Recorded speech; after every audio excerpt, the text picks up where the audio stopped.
আমি আল্লাহ ফজরে না পাইয়া, যোহর আসর মাগরিব ইশায় না পাইয়াও আমি আল্লাহ খানা বন্ধ করি নাই, রাগ করে পানি বন্ধ করি নাই, সূর্যের আলো বন্ধ করি নাই। বরং আমি আল্লাহ এবার নিজে রেডি হয়ে গেছি। 5 বার মুয়াজ্জিনের দিয়া ডাকলাম, তুই আসো নাই। এইবার আমি আল্লাহ তোরে এতটা মায়া করি, আমি আল্লাহ রাতের গভীরে নিজেই তোরে ডাকতে প্রথম আসমানে আসছি। অতিও গভীর হয় রজনী যখন, নীরবে প্রভুর নাম জপিও তখন। প্রভুর করুণা যদি পাইবারে চাও, গভীর রাতে উঠে প্রভুর গুণগান গাও। আল্লাহ বলেন, আমি নিজে প্রথম আসমানে আসি তোকে ডাকার জন্য। উদউনি আস্তাজিব লাকুম। ও বান্দা, আর কত ঘুমাবি? আমি আল্লাহ হাজির হয়ে গেলাম। ও এই রাতের গভীরে একটা ডাক দাও। আমি আল্লাহরে আল্লাহ বলে ডাক দিবি, আমি আল্লাহ তোর এক ডাকে জীবনের সব গুনাহ মাফ করে দিব। আমি এক রাত না, প্রতি রাতেই আমি আল্লাহ প্রথম আসমানে বান্দাকে ডাকার জন্য হাজির হয়ে যাই। যদিও আল্লাহর আসা যাওয়া নাই, হাজির হইয়া যান, তার মানে হলো আল্লাহ কুদরতের নজর লাগায় দেন।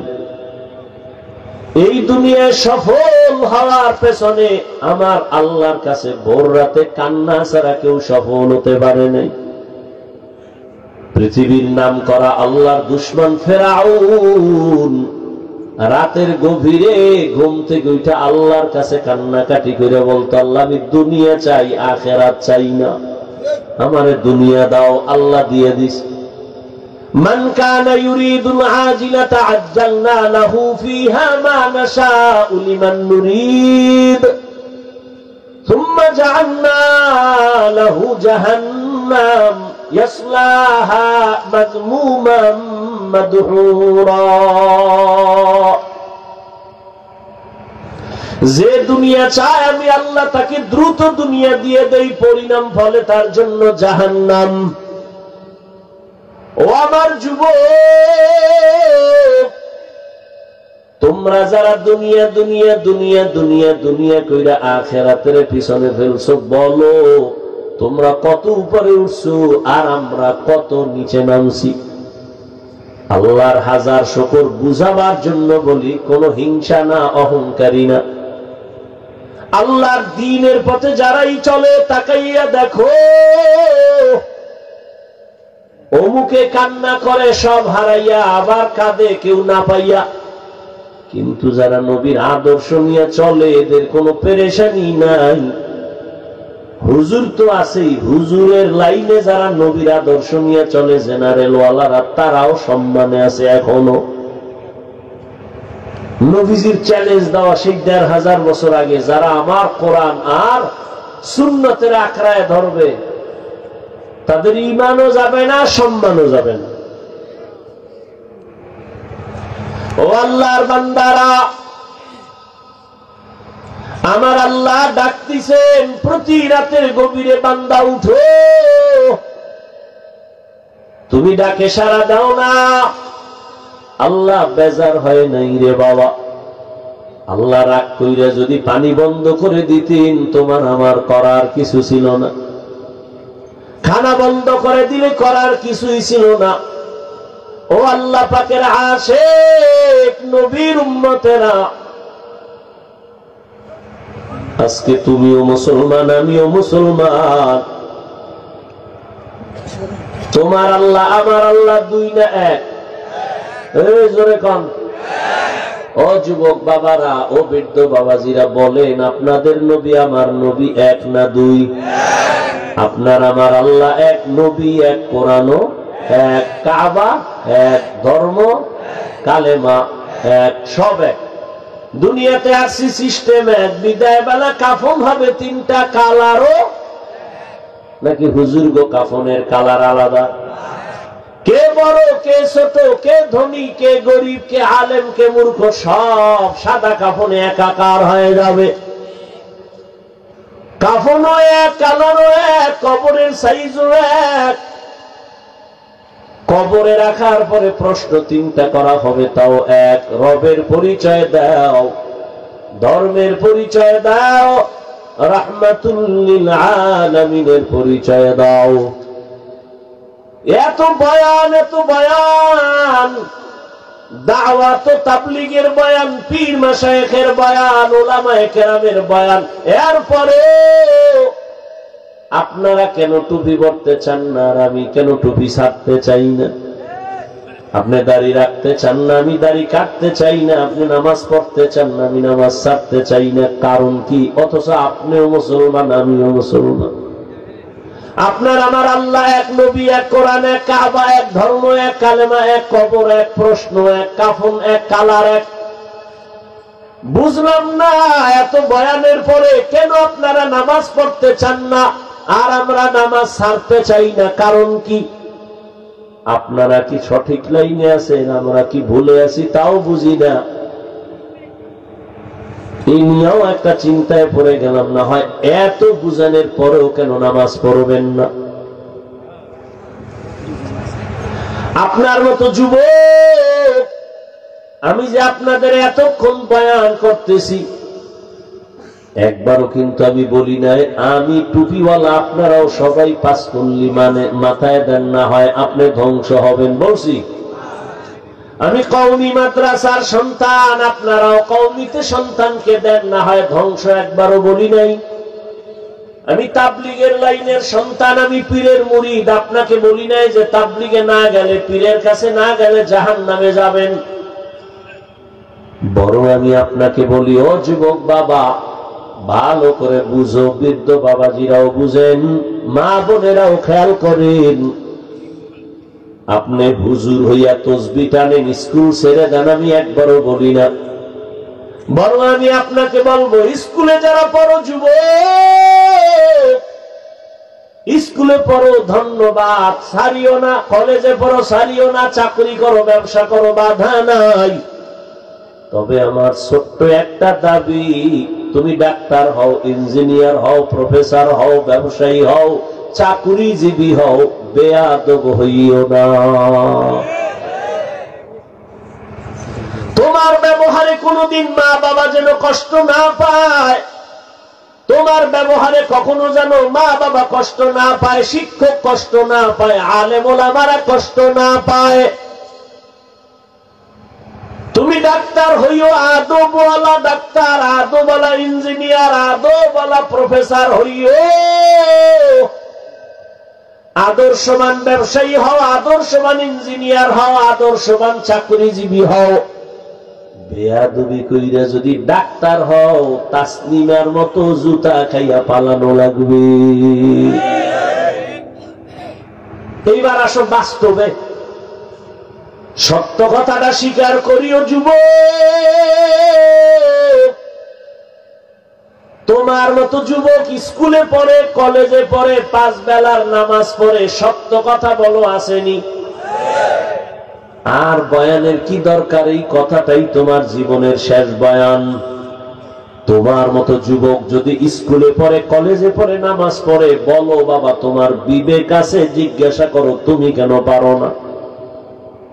জীবনবার বয়ান শুনে কি লাভ? এই কথাটাই তোমার জীবনের আসল কথা। নিজের বিবেকটাকে প্রশ্ন করো।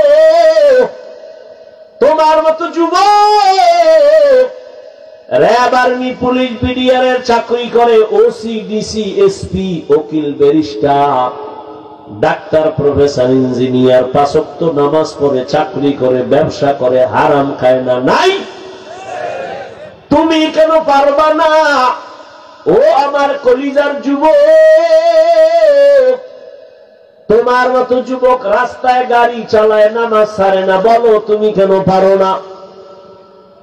তোমার মতো যুবক কৃষি কাজ করে, নামাজ পড়ে, চাকরি করে, নামাজ পড়ে, শ্রমিকের কাজ করে, নামাজ পড়ে, নদীর মধ্যে মাছ ধরে, নামাজ পড়ে, তুমি কেন পারো না? ও পর্দার আড়ালের আম্মা জান, এতক্ষণ আপনাদের সন্তানদের বুঝাইলাম, এগুলো বাস্তবে আপনার দোয়া না থাকলে সম্ভব হবে না। এই দুনিয়াতে যত ভালো সন্তান আসছে মায়ের অবদানের কারণেই হয়েছে।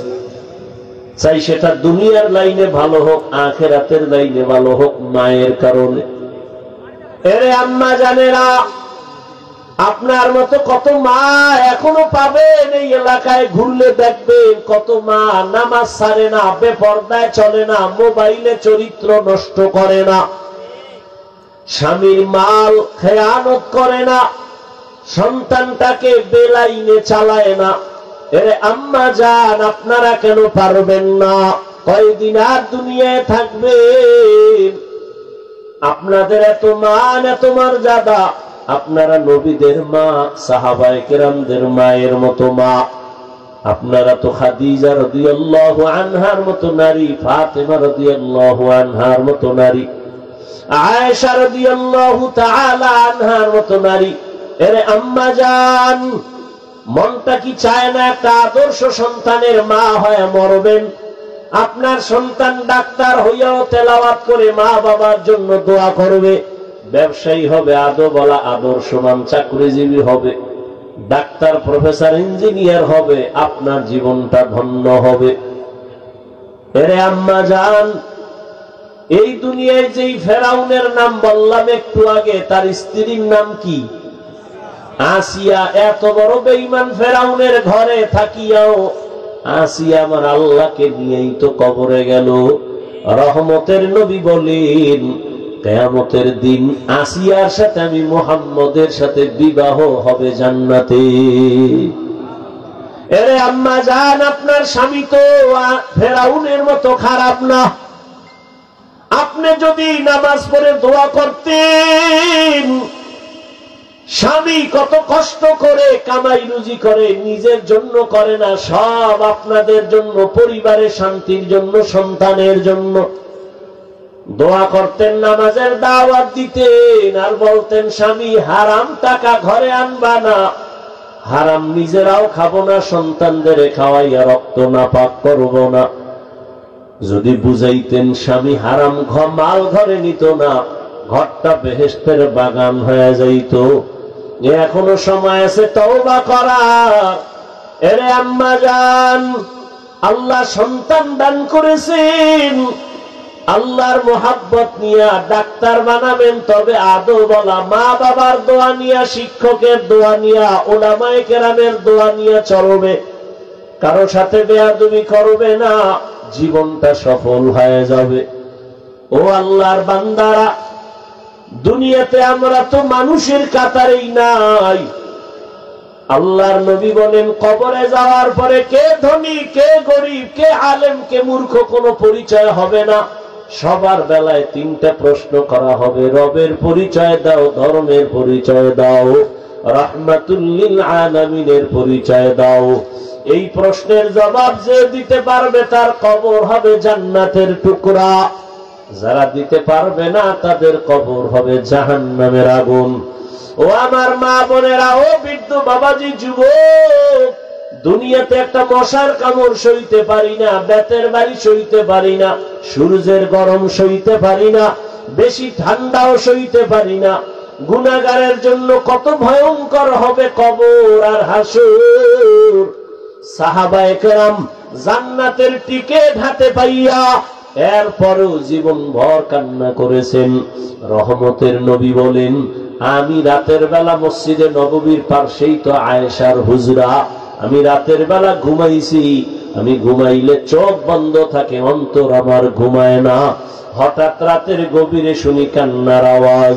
কে কান্না করে? আমি উঠলাম, নজর করে তাকাইয়া দেখি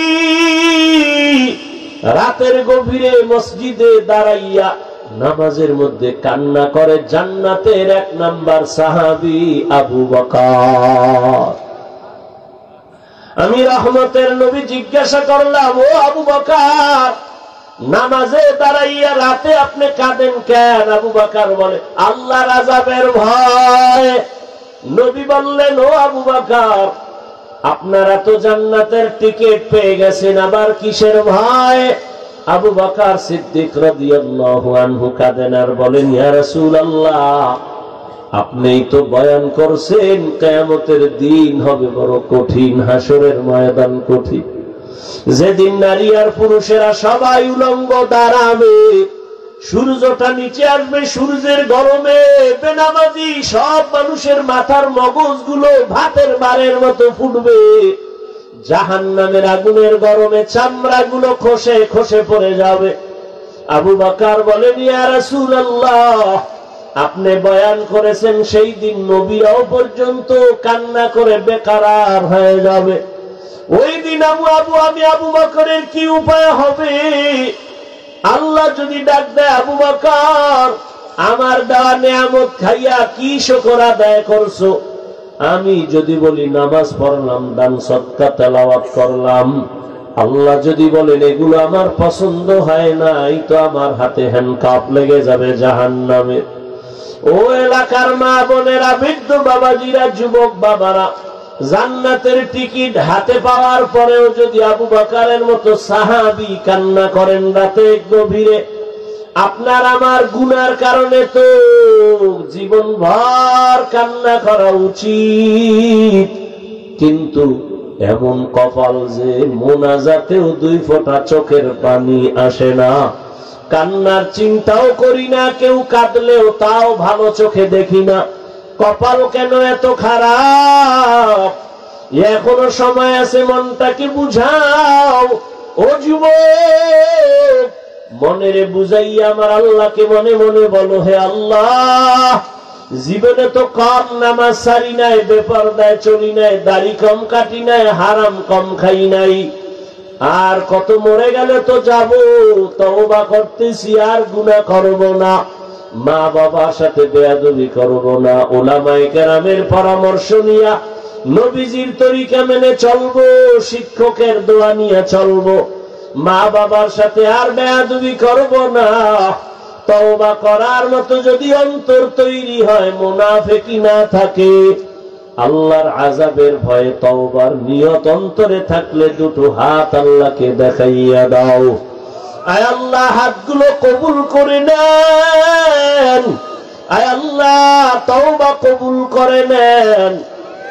তওবার উপরে মজবুত হইয়া চলার মতো তৌফিক দান করেন, আমিন।